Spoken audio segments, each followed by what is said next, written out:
would you have thought when you were, playing football back in the day that theater would be a part of your life? No, not at all. Not even close. Theater wasn't even in the forefront of my mind, or it was really not even on my mind. Yeah. It was, being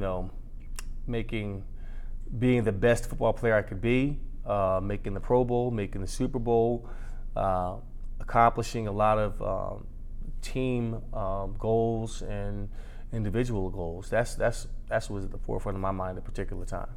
And then football ends after a legendary career, and that was sort of when you had to go, what's next for me? Oh yeah. What was next? I had to figure out, who I was, what I wanted to do, the things I wanted to get involved in, something that I could be passionate about and would do for free. Wouldn't do it for free, but had the feeling that I would do it for free. So it would feel like work. And I jumped into acting, and I found a love for, telling stories, not just musicals, but straight plays.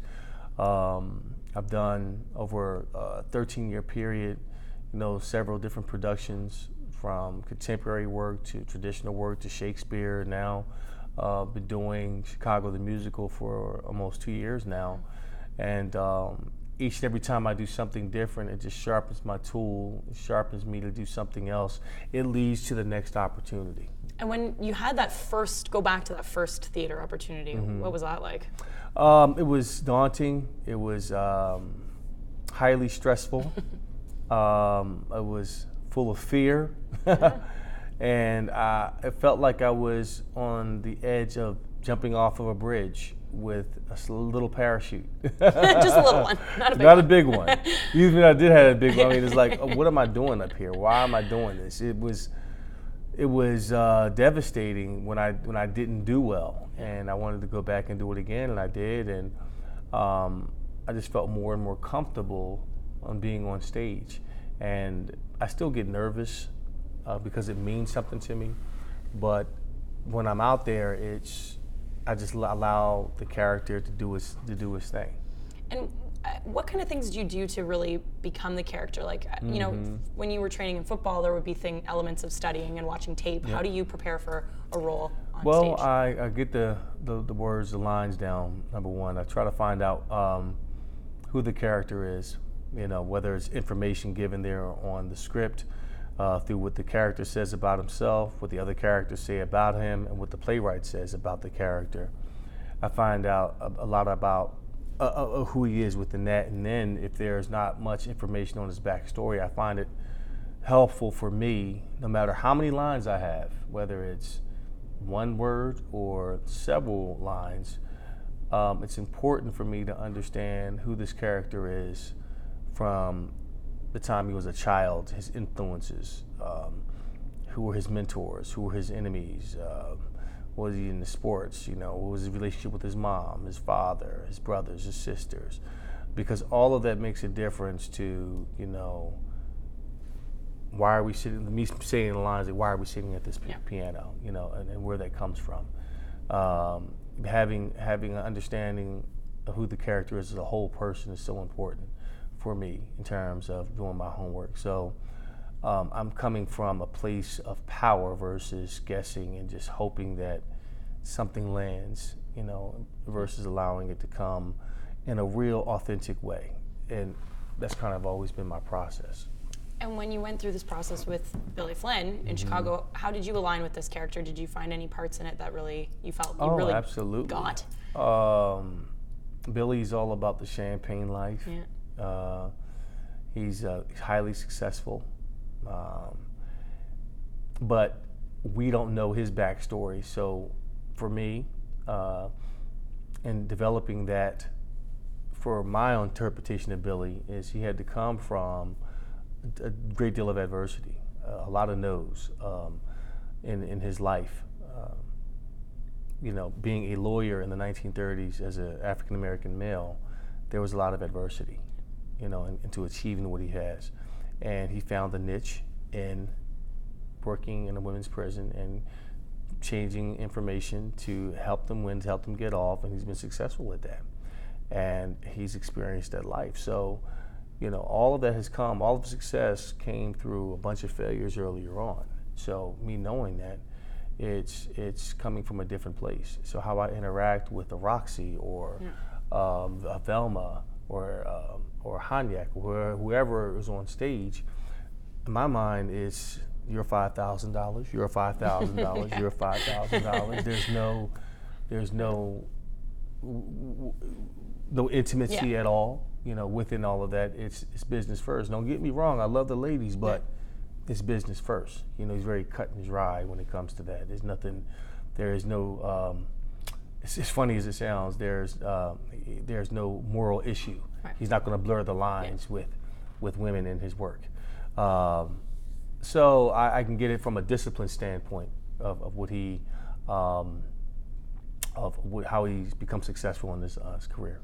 What's been your biggest challenge with this character, like in terms, or maybe on stage in general? Like, is it the singing, the dancing? Is it learning the lines? Like, what do you struggle with or work at the most? Well, I'm not a traditional singer, so I'm always working on my voice. I'm always working on the songs. That's what I'm always going to do. Okay. I think it's just allowing the character to grow. You can fall into a lull into thinking that you know it so well that you can just go out, do it, and be on cruise control. Yeah. And that is not fair to the audience that's never seen you before. I approach it with a newness, with a new approach every night, constantly looking for different ways of different choices, if you will, for each different show, because it means something different. Always looking for more meat off the bone. Yeah. That's the challenge. It's not just relying on muscle memory and just getting to the show, so we can get to 2 o'clock. Yeah, for sure. So it's really being fully vested into that moment in time. Is the rush of going on stage in a new place, would you compare that to going out on the fields on Sunday? Oh, absolutely. Yeah. More so on stage than playing football, because it's that build up. I mean, his intro, I think, is the greatest intro in all of theater. So you come out with a ton of energy and it's being like shot out of a cannon, and you have to carry that through, and that's always exciting. So it's a great deal of energy that's being built up and projected out once you get started and get going. What skill do you think directly came from football that you think has helped you in this part of your career? Work ethic. Yeah. Work ethic.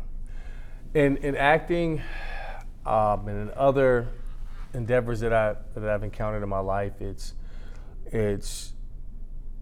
understanding that rejection and the no's lead to the other opportunities. You gotta be comfortable with being told that you're not the right fit for a particular role, or if you do it, you put so much into an audition and you don't hear anything back at all. No feedback. Like, well, how was it? It's tough.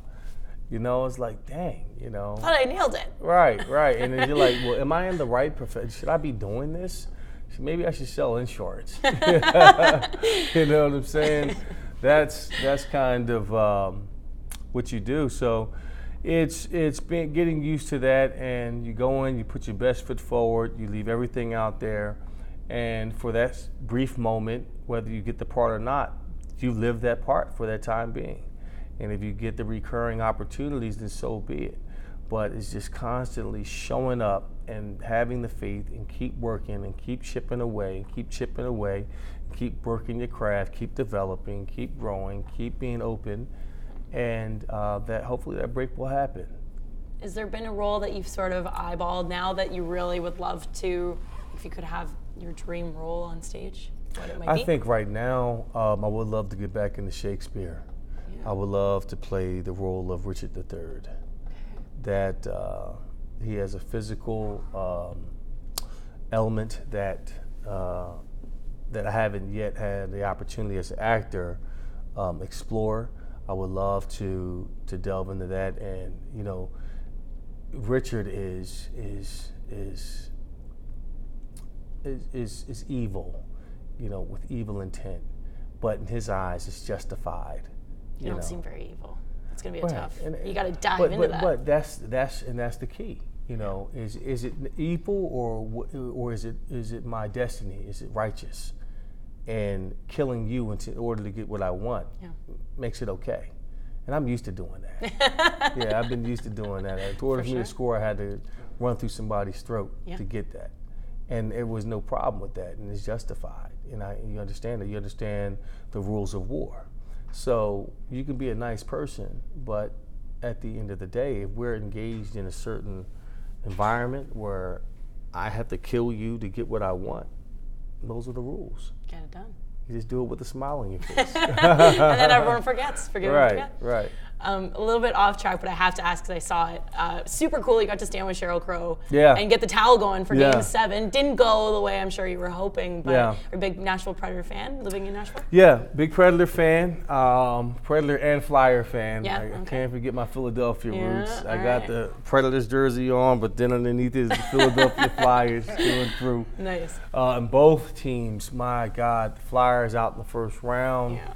We got some work to do there. The Predators, I thought it was our year to win it all, but Winnipeg was just a formidable opponent. Incredible. I mean, big, strong, fast, can score in bunches. Yeah. They're not fazed by adversity. I think they have the inside track to doing it, and I think that Sheryl Crow and I will never be out there again for the waving of the towel, the national anthem. If they lost Game 7 the way they lost. It's done now. New done. combo. I'll never go out there and do it again now. I think it's pretty cool that the atmosphere at Bridgestone and outside of it says a lot about Nashville. And the people that are there. And even last year when we had the Stanley Cup Finals, the energy that was in the area. We had watch parties through the streets, through Broadway, and courtyards. I mean, it was just packed. It was almost 100,000 people downtown every game. Inside the stadium and outside, and the arena rather, and it really brought hockey, to the South, which was not heard of. I mean, this was a city that didn't have an NFL team, didn't have a hockey team, and over the last 30 years, now all of a sudden, a Super Bowl appearance and the Stanley Cup Championship Finals, and they're tasting what it is to have success, and it brought so much attention and economic dollars to our communities that it was like, we need to do this every year, brought a lot of people from all over the world to our city. That's great. And what's your experience here in Toronto? How often do you come here? Actually, I was here in Toronto last December for an event. It was a charity event, and I really have grown fond of Toronto. I came here years ago with my oldest son, who's now 21, brought him to a Jay-Z concert here in town. So Toronto is like a really cool city. It kind of reminds me of a cleaner version of Chicago. It's got a lot to offer. Yeah, a lot to offer. Great food, great people, great sights. The weather in the summer is really great. Hopefully, yes. Yeah. So, cool. It's been great. That's fantastic. And one thing I just want to ask is, do you have any superstitions before you go on stage, or any routines you have to do before you head out there, just to sort of prepare? I do my vocal warm up. Yeah. I'll do some stretching, some light yoga, and when I put the outfit on or I put my costume on, I'm already in character. I'm there, and I just so happen the stage is just another room I'm going into. So. Steve, what's wrong? Is that the emergency alert thing? It's so they're testing a new emergency alert system in Ontario, and it just went off. It works. Yeah, it's working. Well, people complained that the test didn't work last time. I'll have to let them know what happened during our interview. Sorry about that, Eddie. So when you're in, you say uniform, but it is a uniform in a sense. Well, just a different one, right? It's a different one, but I'm on stage once I'm in my dressing room, and it's not like that's the first time going on stage. Again, I'm coming from some places, Billy Flynn. I'm just going into another room, and I'm leaving, going somewhere else. So that's kind of how I view it. Yeah. Cool. That's great. Thank you so much, Eddie. All right, not a really problem. It was a pleasure Thank you. to meet you. Thank you very much. And thanks for chatting.